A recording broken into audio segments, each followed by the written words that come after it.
सभी सनातन धर्म प्रेमियों को जय श्री कृष्णा।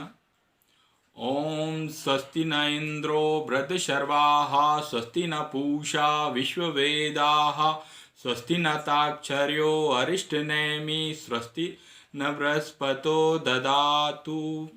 जय श्री कृष्णा। आज 25 दिसंबर सनातन धर्म प्रेमियों के लिए, सनातन धर्म को मानने वालों के लिए आज का दिन बहुत ही बड़ा और बहुत ही पावन दिन है। पर यह हमारा दुर्भाग्य है कि आज 25 दिसंबर को हम क्रिसमस के नाम से जानते हैं।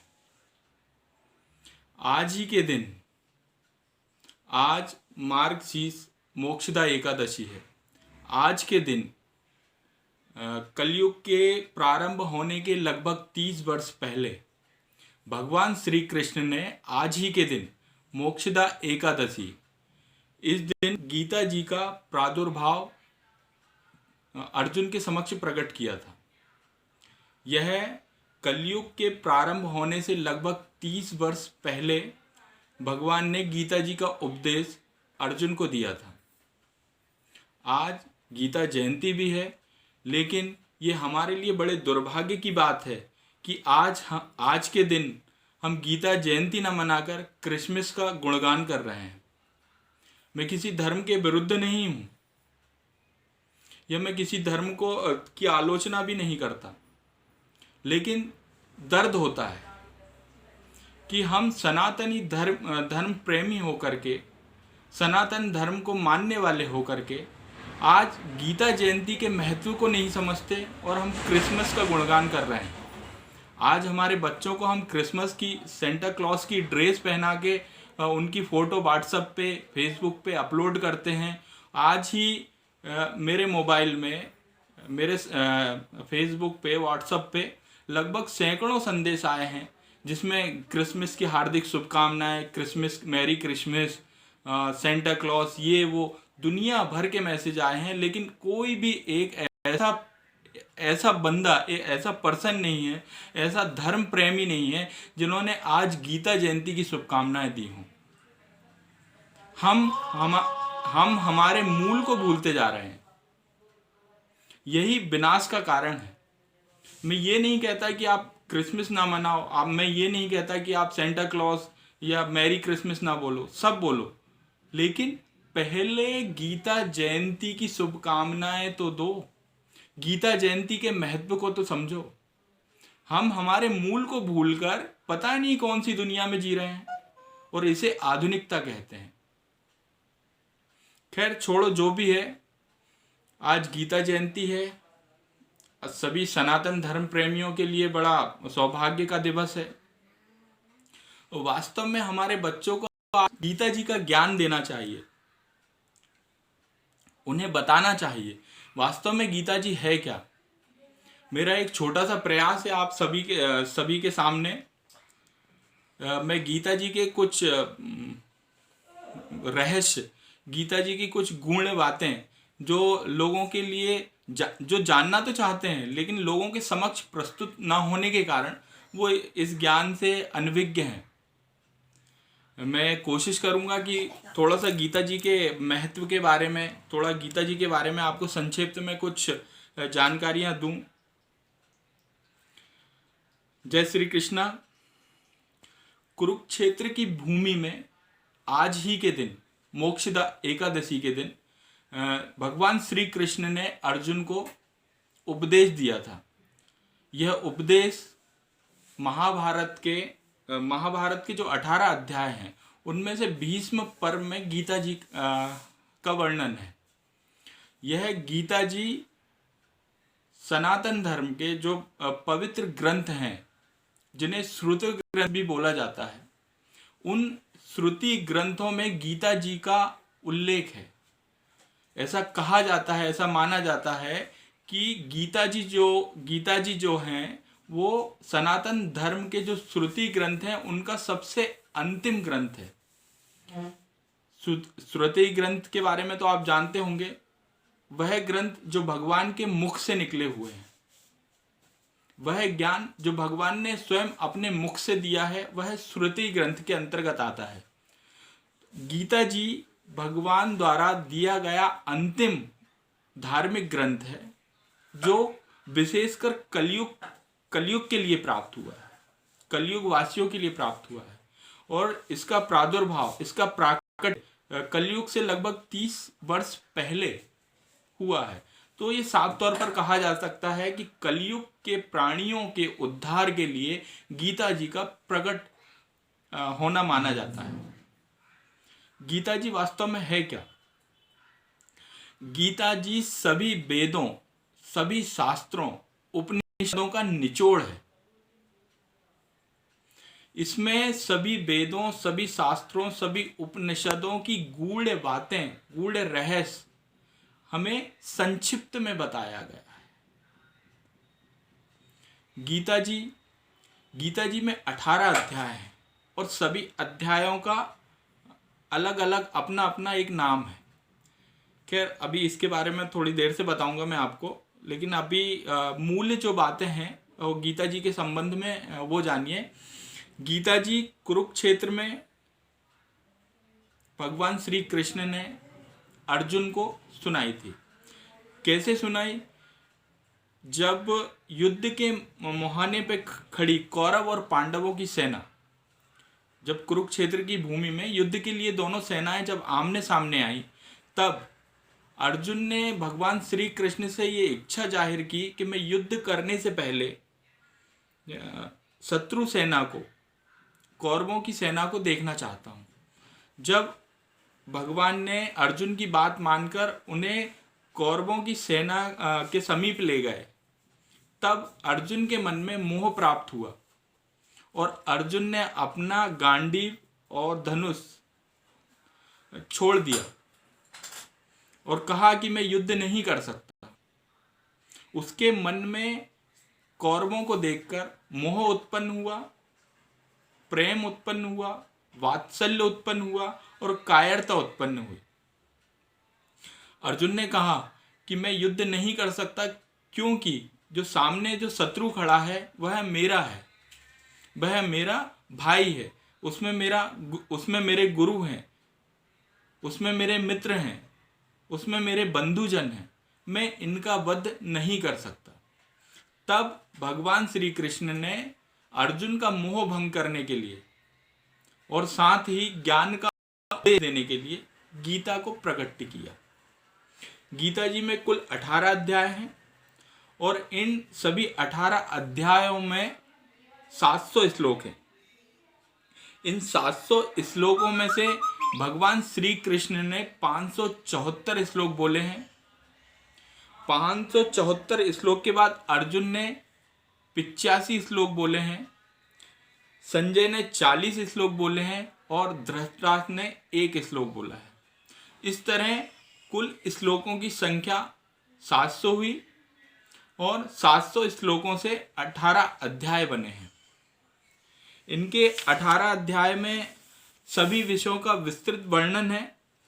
वैसे गीता जी जिसे हम गीता जी सभी वेदों का, सभी शास्त्रों का जो निचोड़ कहते हैं, उनमें गीता जी में सृष्टि की उत्पत्ति, जीव विकास क्रम, हिंदू संदेश वाहक क्रम, मानव उत्पत्ति, योग, धर्म कर्म, ईश्वर, देवी देवता, उपासना, प्रार्थना, राजनीति, युद्ध, मोक्ष, अंतरिक्ष, आकाश, धरती, संस्कार, वंश, कुल, नीति,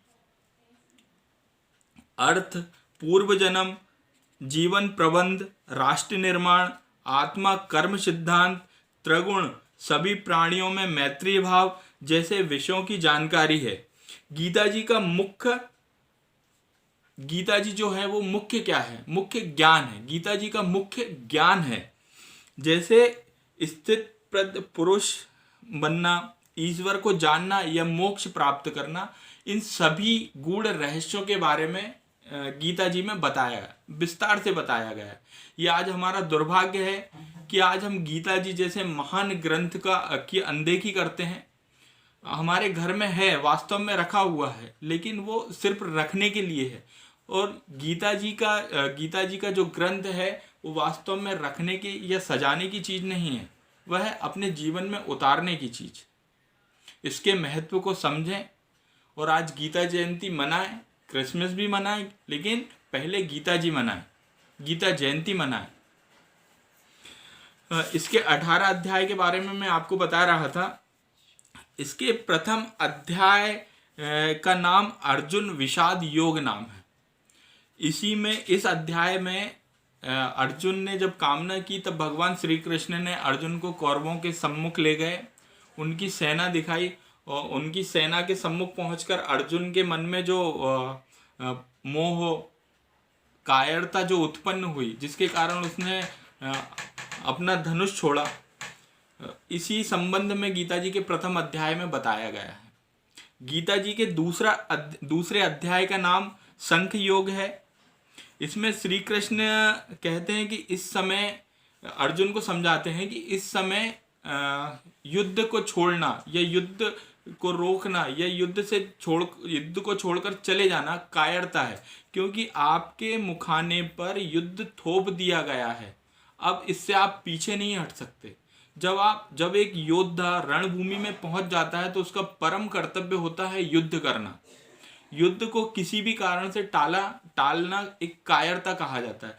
तो गीता जी के दूसरे अध्याय में, जिसका नाम संख्य योग है, कृष्ण भगवान अर्जुन को यही समझाते हैं कि युद्ध तो आपको करना ही पड़ेगा। तो तीसरे अध्याय का नाम कर्म योग है। इसमें कर्म योग और ज्ञान योग के अनुसार जीवन में आसक्त भाव से निहित कर्म करने की श्रेष्ठता का निरूपण किया गया है।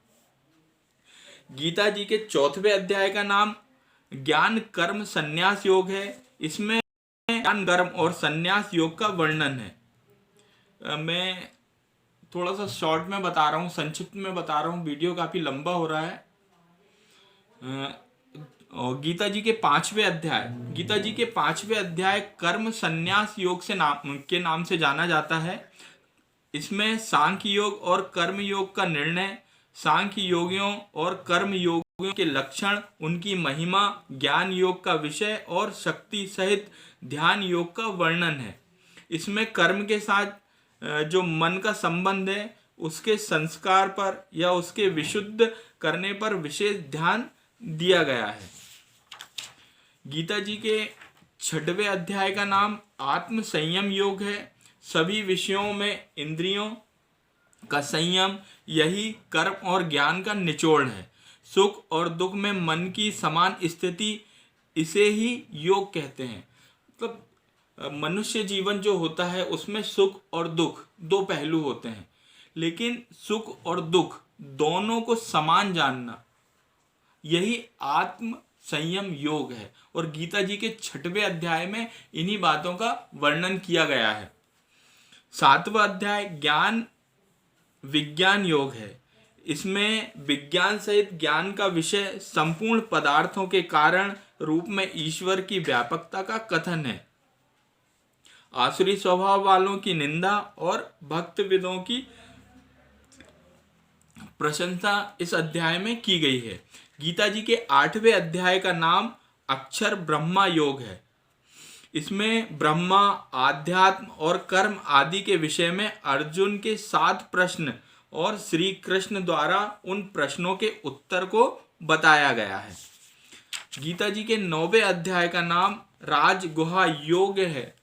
इसमें राजविद्या, प्रभाव सहित ज्ञान का विषय है। यह आध्यात्मिक विद्या और गुहा ज्ञान इसमें श्रेष्ठ है। राजा शब्द का अर्थ मन भी है। राजा शब्द जो होता है उसका अर्थ मन को भी कहा गया है। यही 9वें अध्याय में समझाया गया है। 10वां अध्याय विभूति योग है। इसमें भगवान की विभूति और योग शक्ति का कथन तथा उनके जानने का फल, सन एवं प्रभाव सहित भक्ति योग का कथन, अर्जुन द्वारा भगवान की स्तुति एवं विभूति और योग शक्ति को कहने के लिए प्रार्थना, भगवान द्वारा अपनी विभूतियों और योग शक्तियों का वर्णन है। गीता जी के 11वें अध्याय का नाम विश्व रूप दर्शन योग है। इसमें अर्जुन द्वारा भगवान के विश्व रूप के दर्शन के लिए प्रार्थना, भगवान द्वारा अपना विकट रूप दिखाना। विकट रूप का अर्थ मानवीय धरातल परिधि के ऊपर जो अनंत विश्व का प्राणवत रचना विधान है उसका साक्षात दर्शन है। इसी अध्याय में अर्जुन ने श्री कृष्ण भगवान से निवेदन किया था उनके विकट रूप दिखाने का, और इसी अध्याय में भगवान के विकराल विकट रूप का वर्णन है। गीता जी के 12वें अध्याय का नाम भक्ति योग है। इसमें साकार और निराकार के उपासकों की उत्तमता का निर्णय और भगवत प्राप्ति के उपाय का वर्णन है। इसमें भागवत प्राप्त पुरुषों के लक्षण बताए गए हैं।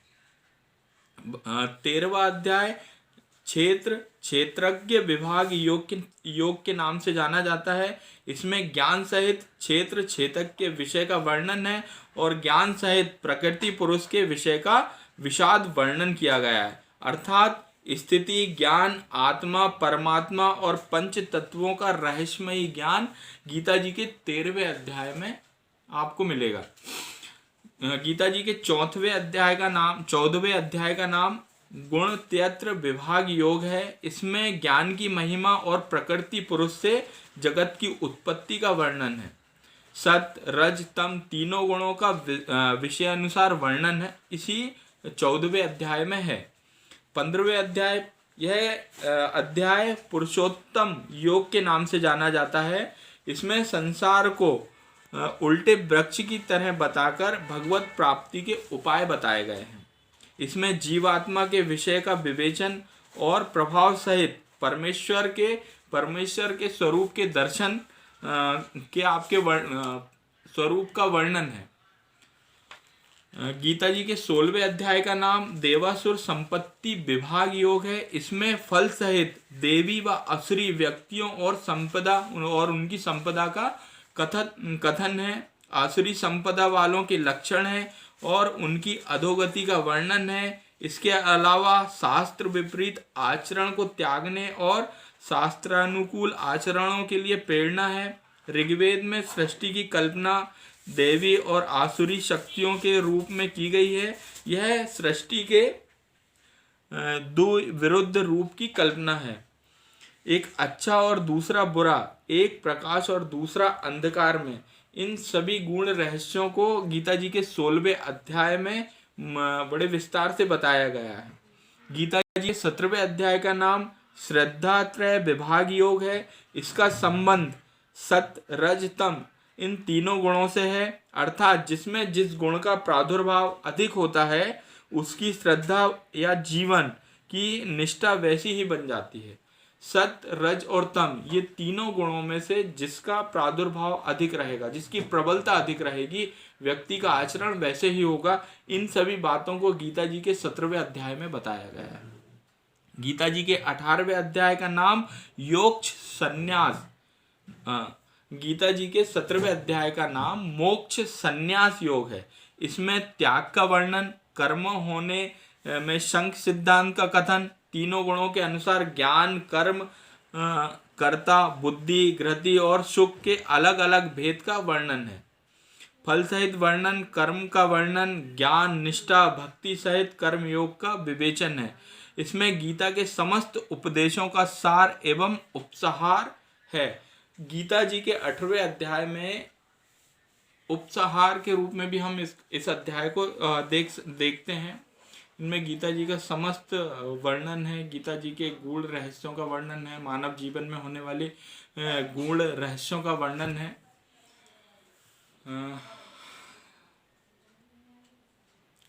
जय श्री कृष्णा। आज के लिए इतना ही। अगर आपको ये सब कुछ पसंद आता है तो इसका अनुसरण करें, गीता जी का अनुसरण करें, गीता जी के महत्व को अपने जीवन में उतारें। बेशक दूसरे धर्मों का भी सम्मान करें, लेकिन प्रथम पूजनीय जो है वो हमारा धर्म है, वो हमारा स्वयं का धर्म है। तो प्रथम पूजनीय धर्म सनातन धर्म है, इसकी उपेक्षा ना करें, इसका सम्मान करें और जीवन जीने की कला सनातन धर्म से ही प्राप्त की जा सकती है। दिखावे के लिए बहुत कुछ किया जा सकता है, लेकिन जीवन जीने के लिए जो करना है, जो होना चाहिए, वही करना चाहिए। जय श्री कृष्णा। आप सभी को आज मोक्षदा एकादशी गीता जयंती की हार्दिक हार्दिक शुभकामनाएं। जय श्री कृष्ण।